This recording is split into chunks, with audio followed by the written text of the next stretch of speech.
in the quiet suburbs of New England, where every lawn is manicured and every secret is buried deep, Claire lived as a ghost in her own home.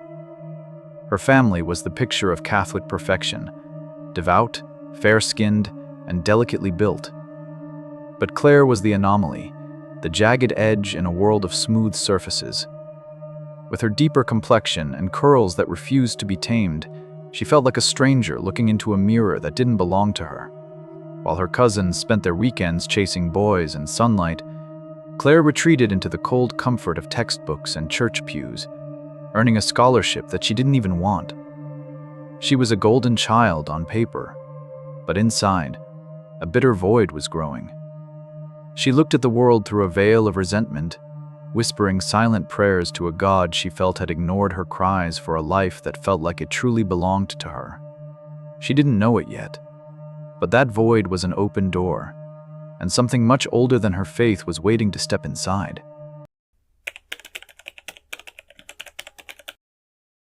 Claire was the definition of an overachiever, a straight-A student whose academic record was as flawless as the porcelain skin of her cousins. Yet, in the eyes of her devout Catholic family, she felt like a blurred image in a gallery of high-definition portraits. While her relatives possessed the delicate features and fair complexions that society deemed ideal, Claire stood out with her tan skin and thick, unruly curls. She was the only child, a solitary figure in a large extended family that unknowingly made her feel like a shadow. While other girls her age spent their Saturday nights under the neon lights of the city or in the arms of their first loves, Claire was a prisoner of her own excellence, buried under piles of textbooks in a desperate attempt to maintain the scholarship her family didn't even technically need. She was active in the church, a dedicated volunteer who gave everything to others while her own soul starved. Every award and every "God bless you" from the parish felt like a heavy stone added to a wall that separated her from the world. She watched the happy people from a distance, those who laughed freely and loved openly, and a poisonous envy began to take root. She started to resent the very God she served, questioning why she was given the burden of brains and duty while being denied the simple gift of feeling beautiful and desired. This was the crack in the golden child's armor, a deep, aching hunger for a connection that wasn't tied to her grades or her service. She was a brilliant mind trapped in a lonely heart, waiting for anyone to look past the perfect student and see the girl screaming for a way out.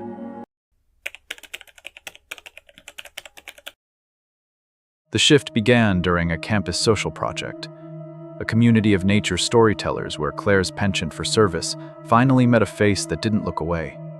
His name was Ethan, at least, that's what we'll call him. A senior who carried himself with a confidence that made Claire feel seen for the very first time. She was used to being the girl who helped, the one who organized the church committees and campus events, until she forgot how to care for herself. But Ethan was different.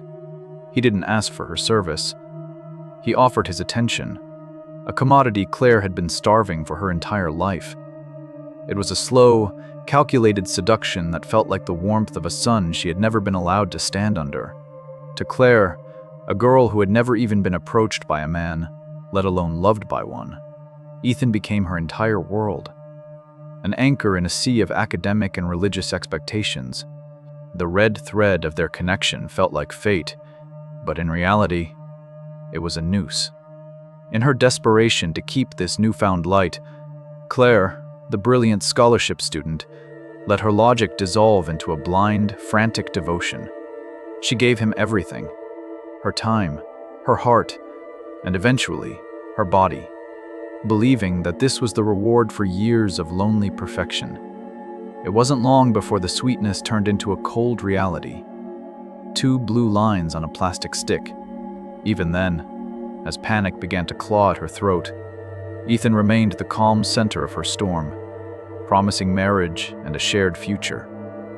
He was a gentleman in her eyes, a man willing to take responsibility for their mistake, and Claire clung to that promise like a life raft. She was willing to face the shame of her parents and the judgment of the church as long as she had Ethan, never realizing that the man she worshipped was already preparing to vanish into the shadows.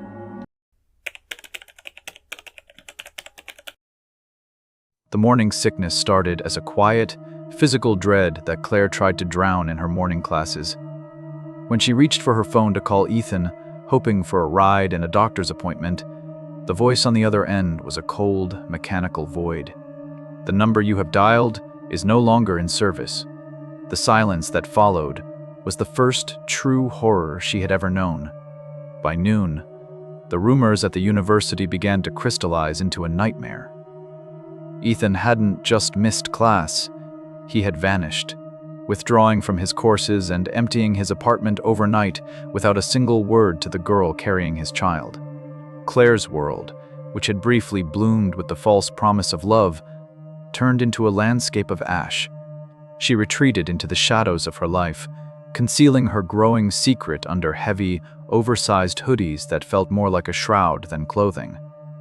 Every day became a calculated performance of normalcy, a desperate attempt to hide her 3-week-old pregnancy from her devout parents and the prying eyes of the parish.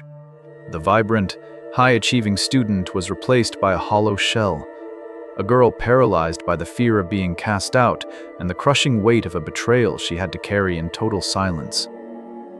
She stopped attending church, unable to face a God she now blamed for her suffering, and lived instead in a dark, stagnant void where the only thing louder than her heartbeat was the deafening absence of the man who had promised her everything.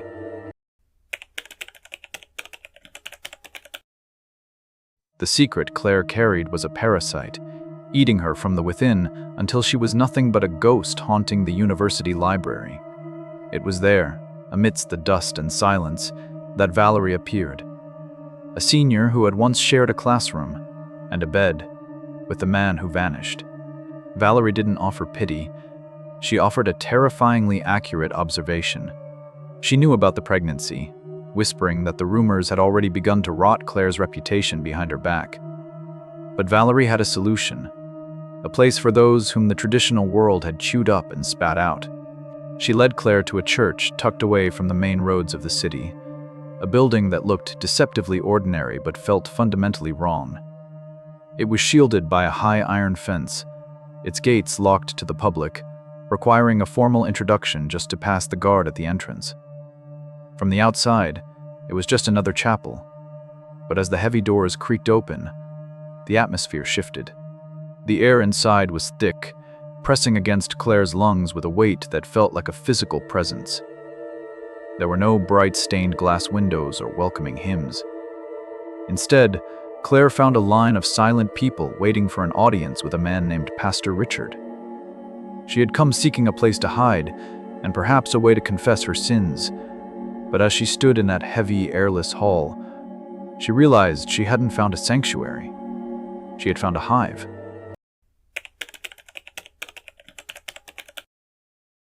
Claire finally stood before Pastor Richard, a man whose presence was as unsettling as it was magnetic.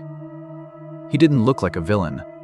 He was a foreigner with a calm, articulate voice that offered something Claire's old church never did: a lack of judgment. As Claire poured out her story, the pregnancy, the betrayal, and the crushing shame, Richard didn't preach about repentance. Instead, he began to weave a web of manipulative logic that felt like a sedative to her panicked mind. He told her that the traditional idea of God was a lie designed to keep people in suffering. "If God were truly good," he whispered, "He wouldn't give you trials beyond your strength, yet here you are, broken and abandoned." His words were a slow-acting poison, sweet and numbing. He argued that if God were all-forgiving, then humans should spend their lives enjoying the world instead of suffering in it. He presented a terrifyingly rational choice. Why worship a God who watches you drown when you can follow a king who gives you the life you actually want today? "The devil doesn't ask for sacrifices like primitive myths," Richard claimed. "He only asks for your soul so that you can finally possess the world." He framed the choice as a matter of logic. If both paths lead to the same end, why not choose the one that provides happiness while you are still alive? To Claire, in her state of total despair, Richard's doctrine became an addiction. He wasn't just a pastor, He was the only person who offered her a version of reality where her pain didn't have to be her fault. He called the serpent the best among the worst, a mirror to a world that had already turned its back on her.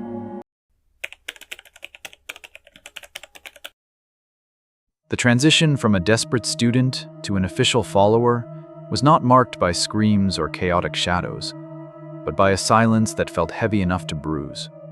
Pastor Richard led Claire to the altar, not for a prayer, but for a contract. In a room stripped of warmth, she was instructed to kneel before an inverted cross, a tool of the ritual, not yet an ornament of the walls. The air was still, broken only by the steady, rhythmic ticking of a clock that seemed to count down the final moments of her soul. Richard spoke in low, measured tones, reciting a list of promises and vows that Claire had to accept in front of 20 silent witnesses, other members who watched with eyes that held no judgment, only a hollow recognition. The physical act was surgically precise. At the tip of the inverted cross sat a small, sterile needle. With a calm that mirrored the room, Richard pricked Claire's finger, letting the dark crimson droplets fall into a silver basin filled with water. She watched, mesmerized, as her life's blood swirled and dissolved, turning the clear liquid into a pale, sickly pink. There was no chanting, no dramatic music, only the sound of her own breath as she was told to drink. As the cold, metallic-tasting water slid down her throat, Claire felt a strange, chilling relief. She had officially traded her invisible faith for a tangible pact. She was no longer a lost girl in a cruel world. She was assigned and sealed property of the church, and for the first time in months, the crushing weight of her guilt was replaced by a terrifying, hollow peace.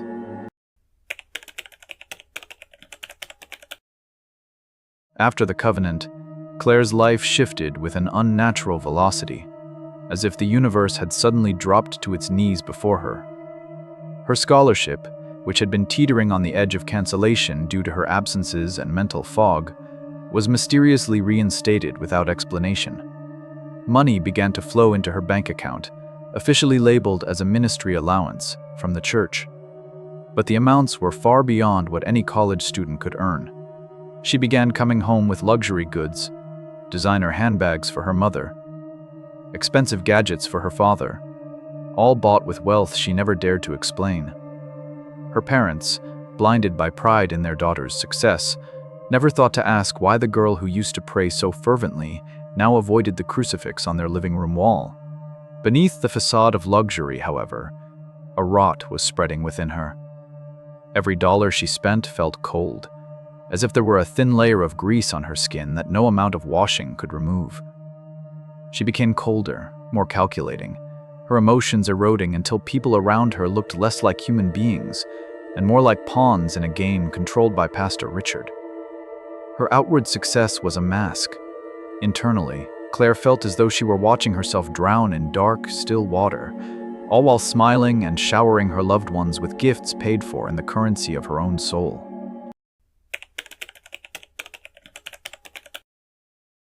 The true nature of the church wasn't revealed in shadows or ancient incantations, but in a multi-purpose hall behind the main building that felt more like a cold, sterile clinic than a place of worship. This was the one connecting ritual. There were no ghosts here, only the horrifying degradation of the living.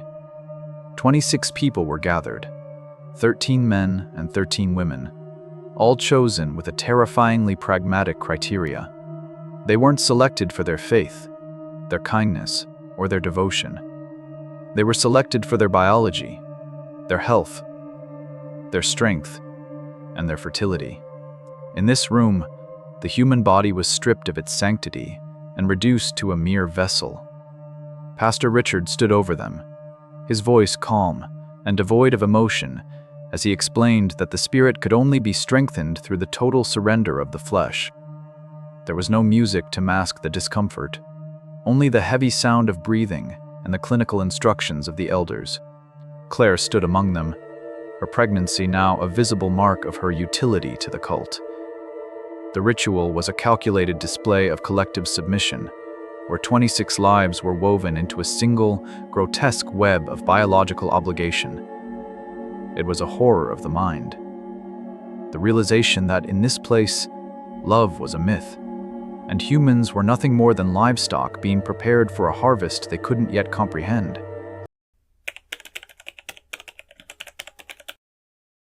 The 20th of December marked the winter solstice, the longest night of the year, and the night Claire's nightmare reached its zenith. She was led into a restricted basement area along with 3 other women, all of them heavy with the gifts they carried. There was no candlelight or chanting. The room was brightly lit with fluorescent bulbs that hummed like a swarm of angry hornets. In the center stood a woman known only as the Sister of the Light. She was striking, with a sharp, aristocratic beauty, but it was the tattoo on her neck that caught the light. A black rose with thorns that seemed to choke her throat. What followed was a horror that defied human language. Under the guise of a cleansing, a procedure was performed that was as swift as it was soul-crushing. The offering, to the higher-ranking members of the church, wasn't just symbolic.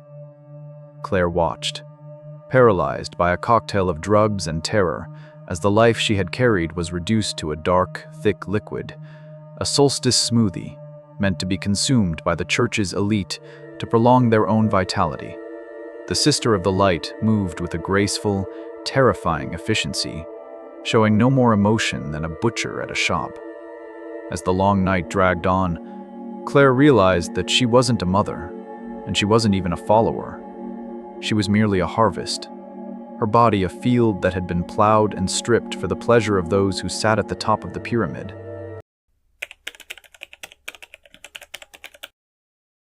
Claire awoke in a hospital room where the white walls felt aggressive, a sterile brightness that couldn't wash away the grime she felt beneath her skin. In her feverish sleep, she had been wandering an endless desert, watching a lone infant crawl toward a burning horizon, a manifestation of the life she had surrendered and the guilt that now anchored her soul. When she finally opened her eyes, she saw Father Thomas, the priest from her childhood parish, sitting by her bed. His presence should have been a comfort, but to Claire, he was a mirror reflecting just how far she had fallen into the abyss. The turning point wasn't a lecture or a prayer, but a moment of devastating silence. As Father Thomas reached out to take her hand, he suddenly froze. He was a man who had spent decades hearing confessions and witnessing the depths of human misery, but as he touched Claire, he began to tremble. He didn't pull away in judgment. Instead, tears began to track down his weathered face. He wept because he could feel it. A cold, unnatural void, clinging to Claire's spirit like a second skin. It was the mark of a covenant that didn't belong to this world. Seeing a man of God weep for the light that had vanished from her eyes was more painful than any ritual. In that moment, Claire realized that while her body had been returned to the world of the living, her soul was still standing in that dark basement, bound by a signature in blood that no medicine could erase.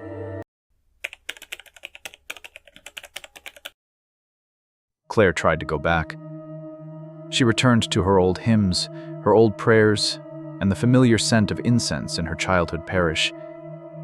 But the silence that answered her now was different. It wasn't the peaceful silence of God, but the hollow, mocking quiet of a room that had been emptied of its soul. She learned that a soul, once bartered in a basement under a flickering fluorescent light, is not easily reclaimed.